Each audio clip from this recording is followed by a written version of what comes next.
Yo, what is up guys? LostNUnbound here, and you know what? When we get some new ratings for 2K15, personally I get excited. I love to see the progression, which players are higher than others, how different they are from 2K14, all of that. And when I did make videos on the ratings, you guys were showing a ton of support, so it looks like you guys are just as excited. But right before we get to the ratings, I've got a question for you. We already know Tim Duncan is a 90 overall. He most likely will be the highest overall from big men. But this is what I'm thinking. Who do you think will be the next highest overall? A lot of people might be thinking Anthony Davis. Some people might say Dwight Howard. My guess would be Dwight Howard, but that's still a shaky pick. There's still Blake Griffin, Serge Ibaka, LaMarcus Aldridge, so many options. So that's just a little quick question. Let me know down below in the comment section, guys. Once again, which player do you think will be the highest overall from the big men? Today, we've got a few solid ratings. To start off, this is one that I don't have a screenshot of, but I'll get to this one real quick. Isaiah Thomas. He is an 80 overall. If you've been paying attention to the whole rating system, you would know that in 2K15 an 80 overall is much more valuable than an 80 overall in 2K14. You see a lot of players like Stephen Curry, Kobe Bryant, players of that caliber are only an 89, so an 80 overall is solid. But the funny thing is, Isaiah Thomas tweeted at Ronnie2K asking for a better rating because he did play great. And some of you guys might not realize how great he truly is because he is a low-key player. He's not a Kyrie Irving, a Derrick Rose, a Stephen Curry, one of the players that everybody knows about.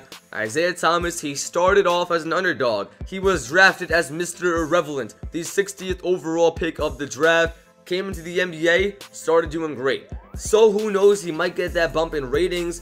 But, and this is a big but, moving on from 2K14, one thing I realized was that in 2K14, I couldn't do well with Isaiah Thomas. First off, he's extremely short. He is super short. So if you're putting up those threes, he might get blocked. But wait a second, what might be a counter to that height? If he can get those threes off quickly, that's not even a big deal. But of course, his release is super long.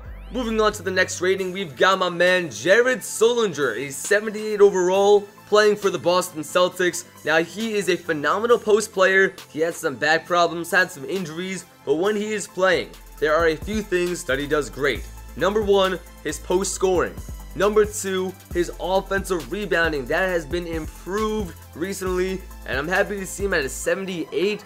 The only thing is, I would not put him only 2 points under Isaiah Thomas. I think there should be a little bit more of a gap because I feel like Isaiah Thomas is kind of a next level player than Jared Sullinger. Don't get me wrong, Sullinger is a phenomenal player, just not exactly at Isaiah Thomas's level in my opinion. After that, we've got Wilson Chandler, also at a 78 overall. In previous 2Ks, he had some higher ratings, but he has been declining a sad bit. Not exactly the same Wilson Chandler that he used to be back in the day with the Knicks. Even when he first came to the Nuggets, he didn't do too bad. He's still not doing too bad, but nothing too crazy. And I'm going to say the same thing about Chandler that I said about Jared Sullinger. I think there should be a bit more of a gap between Chandler and Isaiah Thomas. But hey, a 78 overall, I think he'll take that. Still a reliable shooter and he can attack the basket. Next up at the plate is Ricky Leto at a 67 overall. He is playing for the Dallas Mavericks. Nothing too crazy.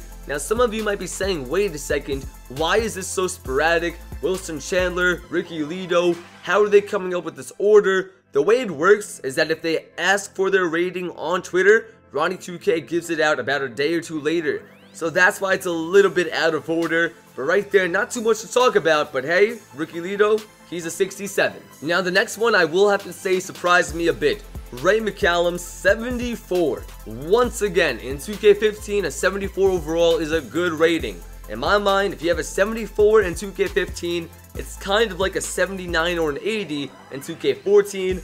I haven't seen too much of him play, so I'm not positive whether or not he exactly deserves the 74. That is a bit high for somebody of his caliber, but he is playing for the Kings. The Kings have so many underrated players every year. Hey, Isaiah Thomas, we said the same thing about him, so who knows, he might deserve it. And last but not least, we've got the backup guard for the Golden State Warriors, Nedovic. I would play with him a little bit last year. He was okay as a shooter, definitely not a Stephen Curry type player. he's well-rounded, so he's not going to make too much buzz as a 67, but who knows, every year in the NBA, there are always a handful of players that just out of nowhere become a star.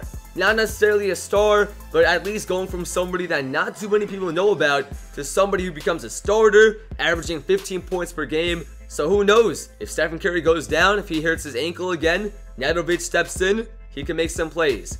But guys, these are the ratings for today. I hope you all enjoyed it. If you did, and if you want to see more ratings, make sure you go ahead and leave a like down below. Make sure you go ahead and hit that subscribe button for so much more NBA 2K15. Follow me on Twitter at LostNUnbound for more updates. You can follow me on Twitch. And as always, guys, I'm LostNUnbound, and have a great day.